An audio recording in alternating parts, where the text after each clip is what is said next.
मोदी जी आपसे हाथ जोड़कर निवेदन है, बहुत बड़ा वीडियो नहीं है, बहुत छोटा वीडियो है। और मैं सभी से बोलूंगा ना, कम से कम इस वीडियो को सभी के साथ शेयर करो। मोदी जी आपसे हाथ जोड़कर निवेदन है। अब तो ऐसा लग रहा है ना कि वोट देकर भी आपसे भीख मांगना पड़ रहा है एक एक चीज के लिए। सच बोल रहा हूं, मैं दिल से बोल रहा हूं, झूठ नहीं बोल रहे हैं। और किसी को खराब लगना भी नहीं चाहिए मेरी बातों का। देखो, एक साल पहले दिल्ली पुलिस कांस्टेबल का एग्जाम निकला था।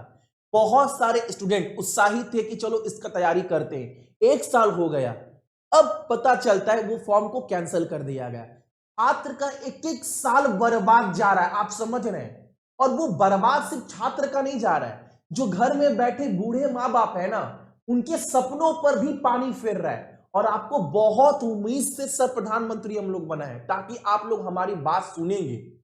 और देखो सर, ट्विटर के ऊपर ना 20,000 30,000 कोई अपना बात अगर रखना चाहता है तो ट्विटर के ऊपर ट्रेंड करवाता है।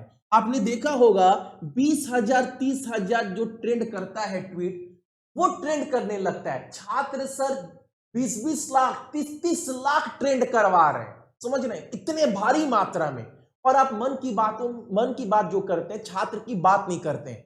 पूरे इंडिया को पता है इंडिया में क्या डिमांड चल रहा है, कोई बात तक नहीं करता सर हमारी।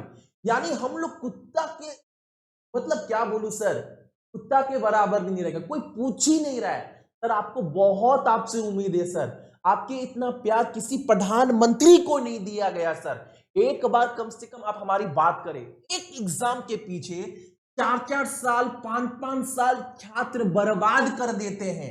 मैं ये भी नहीं बोलता सरकारी नौकरी ही सब कुछ है। सर आप कम से कम एक अलग डिपार्टमेंट बनाइए। आप बोलिए प्राइवेट फॉर्म में ना, प्राइवेट फॉर्म में जेनपेक्ट में टीसीएस में इंफोसिस में इतना इतना बहाली निकल रहा है। अपने काबिलियत के अनुसार वहां जॉब मिलेगा, वहां पर जॉब परमानेंट रहेगा। सर ऐसा तो कुछ हो ही नहीं रहा है सर। और किसी को मेरी बातों का खराब लगना नहीं चाहिए, क्योंकि बात ना एक स्टूडेंट का है।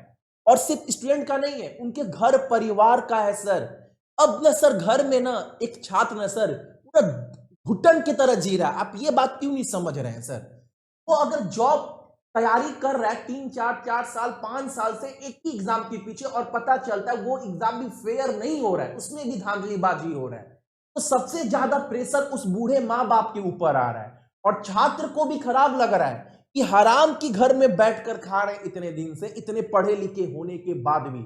ये कम से कम आप मन की बात में एक बात बोलिए कि छात्र के लिए एक रिफॉर्म बना रहे हैं, अब एग्जाम फेयर होगा। सर फॉर्म निकालकर बस फॉर्म भरवा लेते हैं, पैसा सर पता नहीं कहां जाता है, कुछ समझ में नहीं आ रहा है।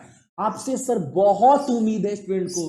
मुझे लगता है सर आपसे ज्यादा कोई स्टूडेंट का दर्द नहीं समझेगा। आप बोलते हैं ना 35 साल मैंने भीख मांग कर खाया है। आप चाहते हैं कि कोई छात्र भी 35 साल काबिल होने के बाद भी भीख मांग कर खाएं। कम से कम आप उनके बारे में सोचिए, वो बोलना क्या चाह रहे हैं। सर एक एग्जाम, सर भर्ती तो ना के बराबर निकल रहा है सर। आप अगर मैं बात करूं आज से 5 से 6 साल पहले, एक आईबीपीएस बस बैंकिंग एक एग्जाम की बात करूं ना, तो हालांकि साल भर में लाख लाख भर्ती निकलना था पहले। अगर बस मैं एक एग्जाम की बात करूं आईबीपीएस क्लर्क का, बहुत लोग बोलते हैं भैया, बहुत सारे टीचर लोग बैंकिंग का मुद्दा नहीं उठाते हैं, वैकेंसी ना के बराबर हो गया है।